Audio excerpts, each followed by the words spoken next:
Welcome to Walk-Ins Welcome. We are excited for episode 10 of Walk-Ins Welcome, and we have a special guest with us, Dr. Jason Jenkins. Michael, tell us about Jason. So Dr. Junkins, he has been in the urgent care world for quite a while now. I've known him since, I believe, 2012, but he currently owns Southern Immediate Care, which is a 3-location urgent care since 2016. He also owns Alabama Cremation and Funeral Services, and he's also medical director for 2 different companies. So his credentials go super, super deep in the urgent care and just medical world. And so we're super excited to have you on here today, Dr. Junkins. Welcome to the Thank podcast. you very much. It's a pleasure to be here. Dr. Junkins, that is a laundry list of I've done some things in my life, right? So I got to ask the question, what is the one thing that surprised you about opening your first urgent care? I got to know. How expensive it was. Oh, okay. How expensive it was. All right. Now I'm going to make you dive into that a little bit. So is that overhead as in buildings? Is that overhead as in doctors? Like, what does that look like?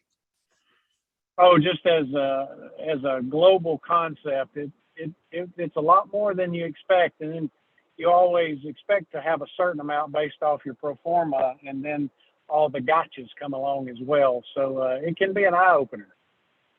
I totally get that. I believe that we've had a few people that we've worked with, and I know from a pure franchise perspective, I think it started at $80,000 just to get your foot in the door, and that's before you've even broken ground. I can imagine the costs are way up there. That's medical for you, though, right?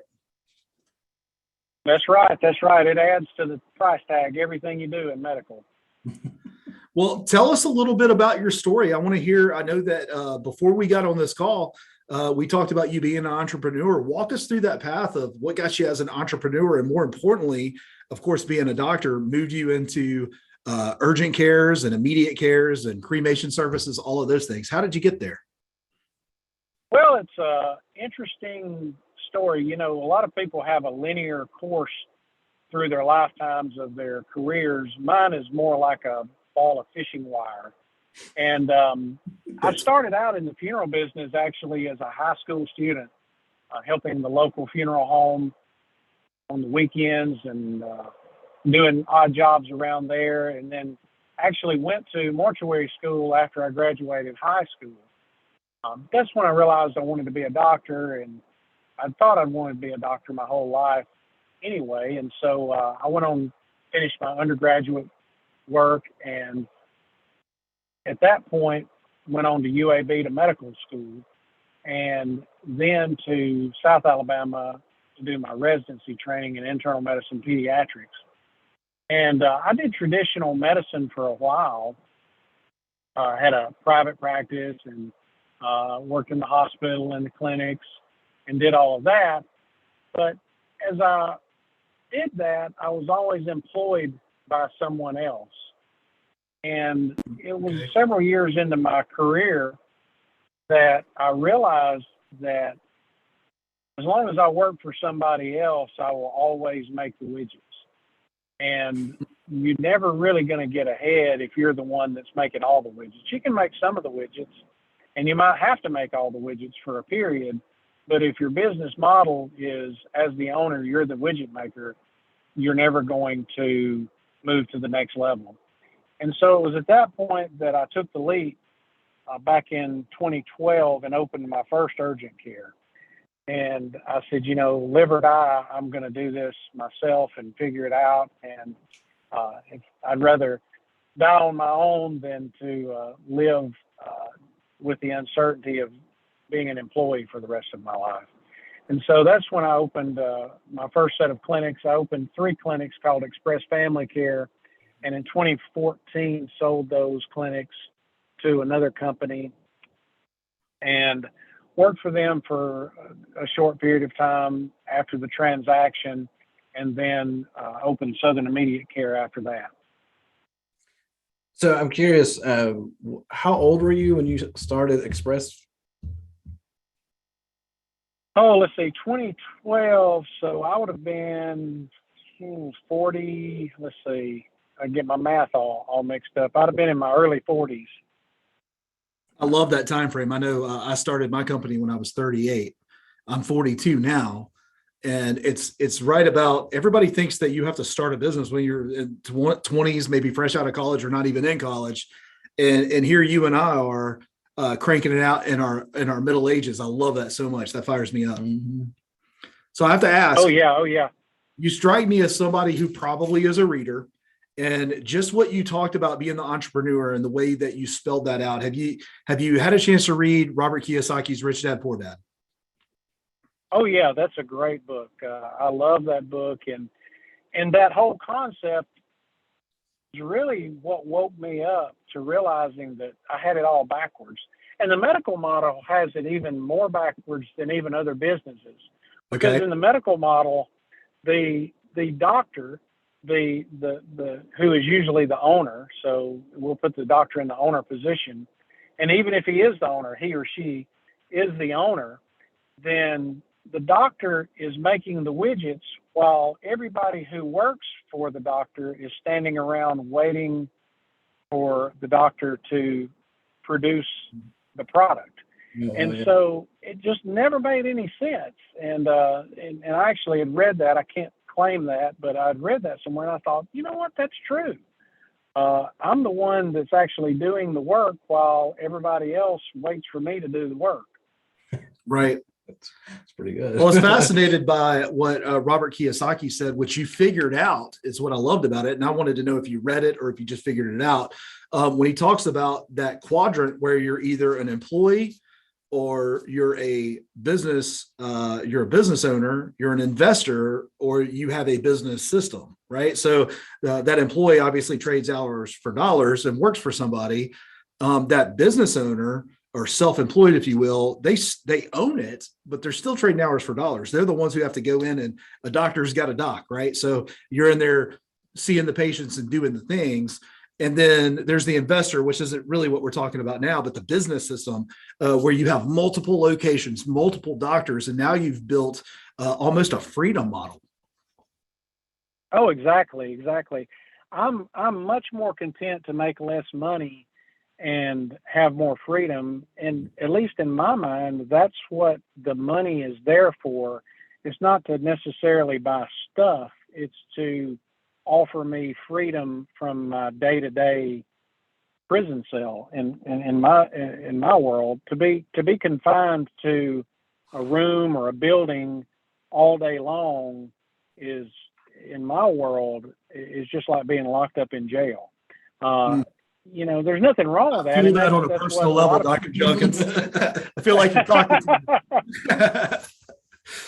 That's right. And for a lot of people, that's it. I mean, you know, my grandparents and to some degree my parents did that, and it works well for a lot of people and for most people.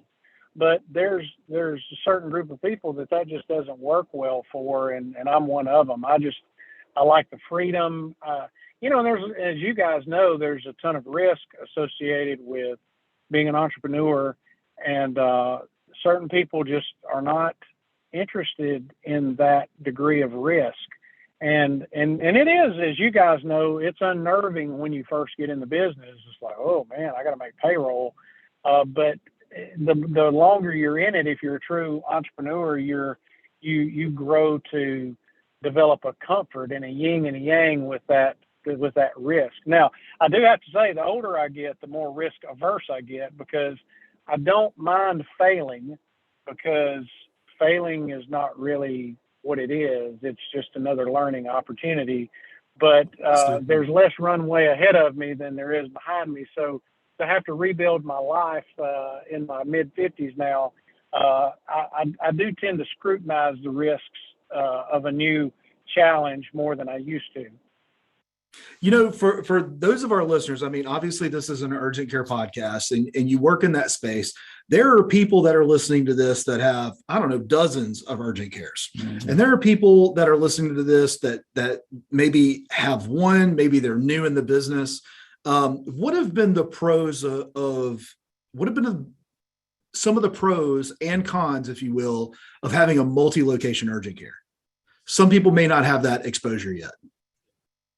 Well, and you're exactly right. I've got good friends that own, 20 plus. I've got friends that own, one. I've got and everything in between. And so there's so much to learn. But I think some of the challenges associated with a multi-location operation is there's just only one of me. And Right. Yeah. and that's actually the challenge I've had with scaling. And that's, to be quite honest with you, the reason I'm at 3 right now instead of 10 is because I was poised in late 2019, early 2020.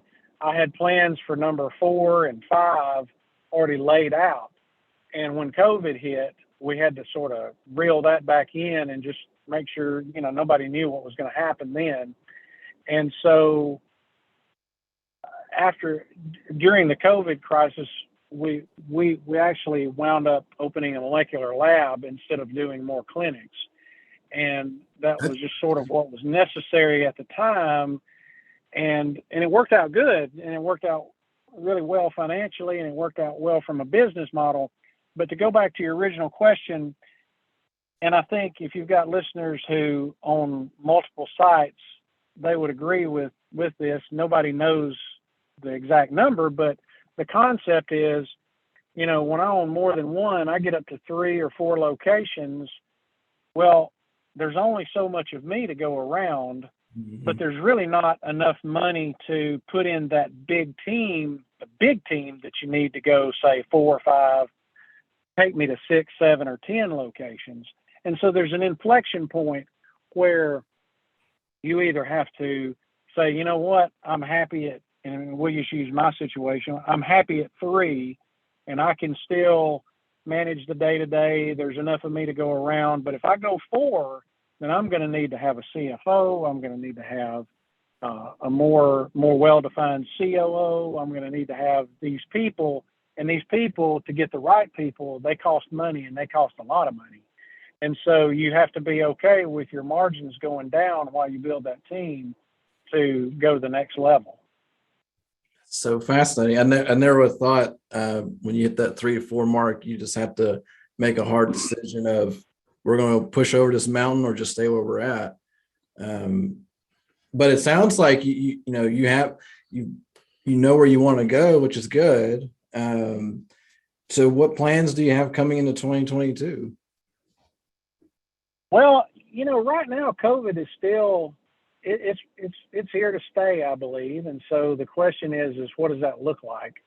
And so right now I'm taking more of a methodical approach.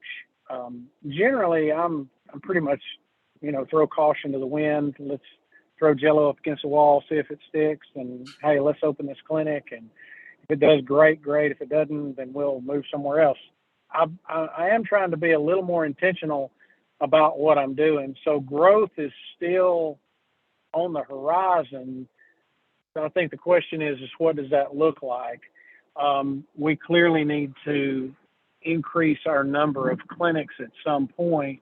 But when we detoured and did the molecular lab that we added to our current business, that's really a business in unto itself. It's something that was really out of my comfort zone, and I didn't know anything about it when I did it.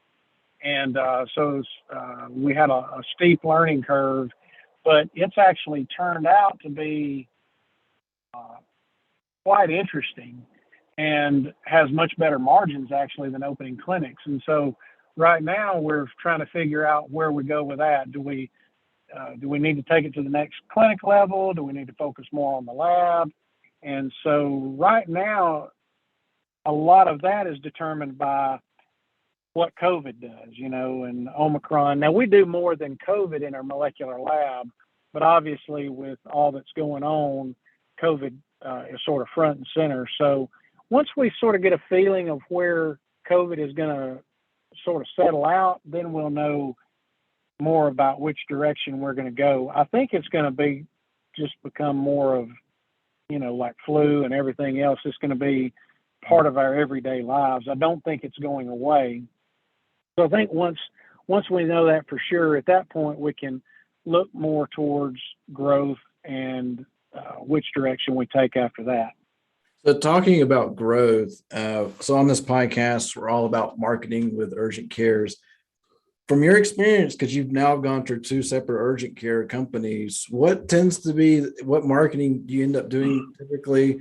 What would have been your lessons from your marketing? Anything that can kind of give some insights to our listeners would be some good starting points from that standpoint. Okay, great. Yeah, it's a good question. I think a lot of what you do in marketing depends on your geographic location. What works here may not work in Dallas, Texas.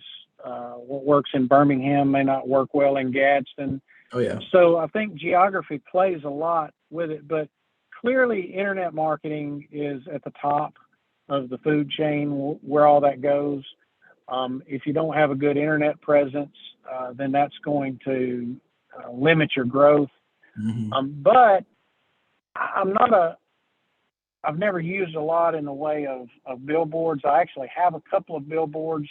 They're situated on top of my clinics, and that's sort of my billboard strategy. If the only way I get a billboard is if it's situated that I can use it, so almost like a road sign.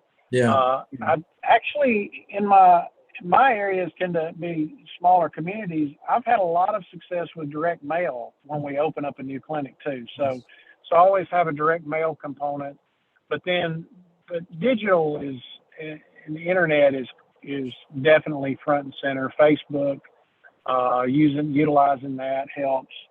But I'm not a Facebook fan in general. But unfortunately, Welcome to the we're club. stuck with it in this.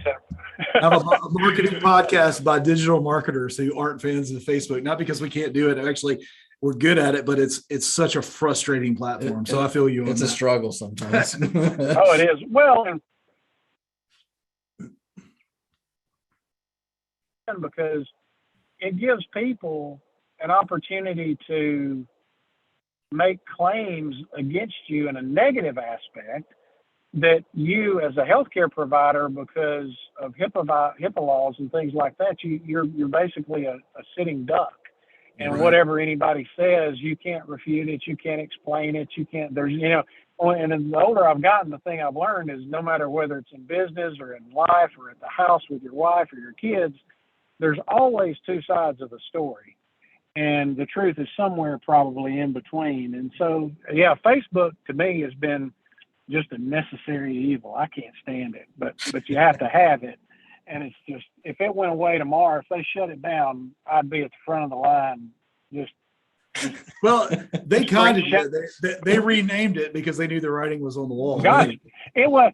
I'll tell you this on me. It wasn't until about 2 months ago I even had my own Facebook. I don't even look at that mess. I don't even like it. But there was a group that I wanted to join. My wife's the Facebook guru, and I don't even look at it. And so I finally broke down and got a Facebook account, and in about 3 days, deleted it. Because I said, I can't stand it. I don't like the platform. Fast. I don't like it. And, oh, yeah. But then I wound up getting back on it because I really wanted to. There was this group, and all they did was Facebook. And it's like, golly, I've got to, if I'm going to interact with this group, I'm going to have to get on it. So my daughter now, so if any of y'all are friends with me on Facebook, it's my daughter that is managing it because I don't do anything but go look at my little group. That's funny. I love it. Well, all right. So I got a couple of fire off questions that I want to do for you. The first one is that I'm looking at you at two phases of business. All right. So as a startup, what is the one thing in marketing that you wish you had done first and you regret not doing it like right out of the gate? What do you wish you had done in marketing? I wish that right out of the gate, and this is very, very fear-inducing when you're at your very first clinic. I wish I'd have hired a marketer to be on staff with me right out of the gate. I think that would have been very beneficial, but I didn't do it. And I've got somebody now that works in that role, but I wish I would have bit the bullet and done that right out of the gate. Love it. Okay. Now think to where you are today. What marketing are you doing that like, if I have to cut it, this is what I'm cutting? Oh, billboards. Even the two. Sorry, guys. Yeah. Even the Right. two I have, and hey, and billboards, they have their place. And they are great for some industry, but for ours, or at least, and it may be good in some of the listeners, but for me, they're just not very. And my buddy, I won't call his name, my buddy at Lamar, who's a good friend of mine, and I get my billboards from. I love him, and he's great, and we have a great relationship. And that particular billboard is a great billboard, but otherwise, I'm not a billboard guy. That's funny. Oh man.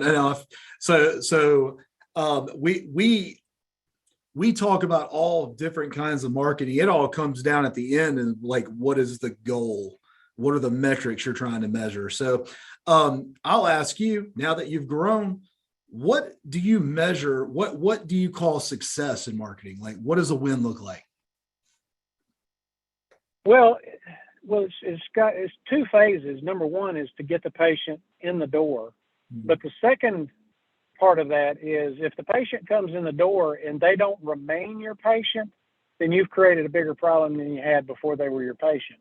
Because if you don't keep that patient, there's a reason you didn't keep them, and if you didn't keep them, they're going out and they're telling everybody how terrible you are. For us, I think it's a two-pronged approach. You got to get the patient in the door, and then you got to keep the patient. So just to add to that question, what are some key things that you guys do to keep the patient other than just being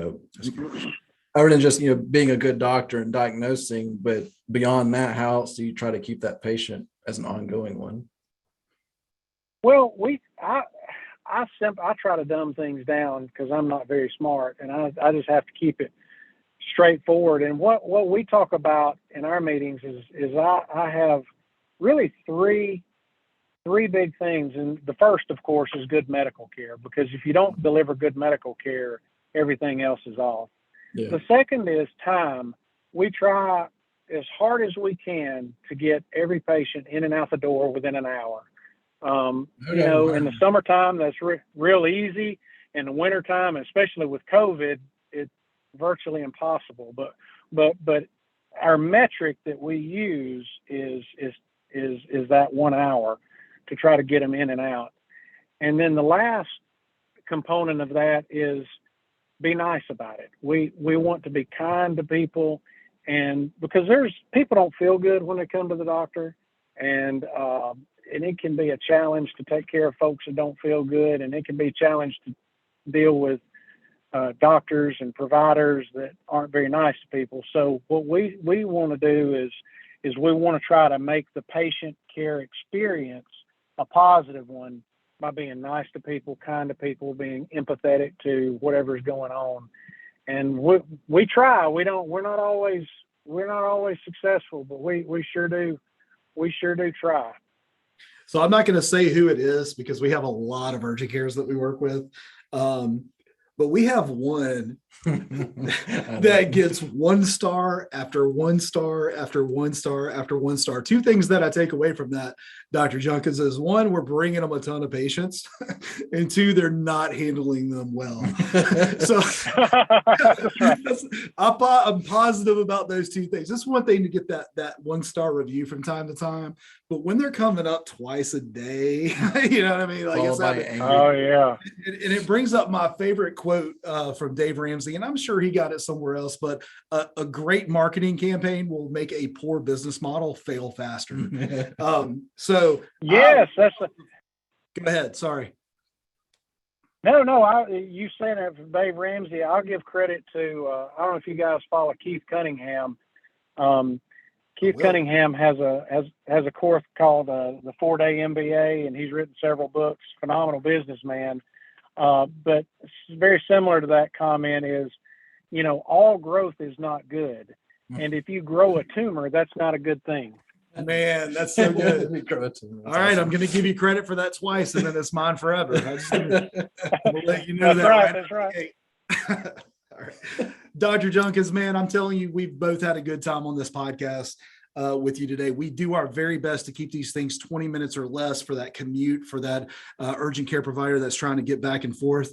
to their clinic. So will you leave us with some parting thoughts? What is one thing that you would like to say to that urgent care that has one location? What words of wisdom would you like to offer them? Well, that is keep it simple. Just do because actually I'm going to add something to that. Keep it simple, take good care of patients, and be nice to them, and be cognizant of their time. That's part A. Part B is, and we didn't get a lot into this, this could be an entire podcast series, and that is hire the right people. That right now, especially in this day and age, it's a challenge to even hire people because of the workforce situation. But if you just fill a seat with a warm body, that can really destroy your business more than anything. Find good people, pay them well, pay them more money than they could, make them have to take a pay cut to leave you to go somewhere else. Yeah, and because if you don't have good people, man, it's going to be an uphill battle the whole way. Yep, I agree. No, I totally agree. I'm only going to add this caveat. Sometimes you can pay them really well and you want them to leave and they won't. Yep, I've had some of them. I'm just saying that's a real world example. This made me think, like, what's been your favorite hire? Oh, snap. There's people listening. Like, you don't have to say names, but maybe like a position that you didn't think would be that helped you a ton. Is there a certain position? I know you talked about a marketing director. Is there any others? Well, I'll tell you, my COO, and I love all my employees and I love my whole team, and I have an incredible leadership team. But I think my leadership team would also agree with what I'm about to say. When I had my first set of clinics, my COO currently was the office manager for a clinic in Birmingham that UAB was going to close. And I guess the Lord just brought that clinic to us because we found out about it through mutual friends. And I approached UAB, and pretty well they left one day and I took over the next. I actually remember that. Yeah, do you remember? Yeah, okay, yeah, that's right, because you were helping us back then. Yeah, I do. And it was. We joked about UAB's networking cables and the chaos they had. Yes, exactly. And my office manager then, that's the same person as the COO. She'd been with UAB for over 20 years, and she chose to hitch her wagon to my train, and she has been with me ever since. Except, when I sold, she had to stay with the company for a while, but then after that, she left and came back with me. And that has been the best hire. She's just a phenomenal person, high integrity. It's one of those people that you can go to bed at night and you don't have to worry about if the right thing is being done. Nice. We'll send a link to this podcast too. Yes, that's right. That's right. We'll send it to you. You share it with her. Let me recap. Here's what I heard from you today, Dr. Junkins. Take great care of the patients that are coming through the door. Try and get them in an hour. Be kind. Be a human being to them. Keep things simple. Hire the right people and pay them well. Does that sound about right? That sums it up. If you can do those things well in any business, then you're gonna do well. Awesome. What a wealth of knowledge. The other thing that I heard you say is that you agreed on air to come back to our podcast for a hiring session. We're going to take you up on that. Yeah. Oh yeah. Hey, yeah, no, I'd love to do that. Let me tell you though, the other piece of advice that I would tell anybody opening up is, and this is probably, aside from those things, the most important as an individual owner operator, and that is number one, never stop learning. Number two, swallow your ego, because there's always somebody out there that you can learn from. Okay. I mean, I'm just a little rinky-dink urgent care owner compared to a lot of these guys out there, but I've learned so much from people who've been ahead of me and who've learned the hard way, and I try to learn from those guys. And so there's so much out there that you can learn as an individual. And then lastly, just very quickly, is get a peer group of people that are in your business that you can be transparent with and learn from. I still meet with a group of people, and I was on a board for a long time, and I still have that network of people that are my friends, that they know my financials, they know the ups and the downs and everything else with our business. But we'll have an HR question or something like that. We'll call one of our buddies that has a set of clinics and ask them how they handle it, and those things are invaluable. Oh yeah. I love it. Well, Dr. Junkins, thank you so much for coming on the podcast today. I think we were learning as you were talking. Absolutely. So it wasn't just about marketing, it was about life to a certain degree. So thank you again. We'll be posting this episode. We're recording in December, but when you listen to this, it'll be in January. So we're excited to push that out. Well, but thank you, Dr. Junkins. You have a great week, and we'll talk soon. Sounds great. Thank you, guys. Thank you.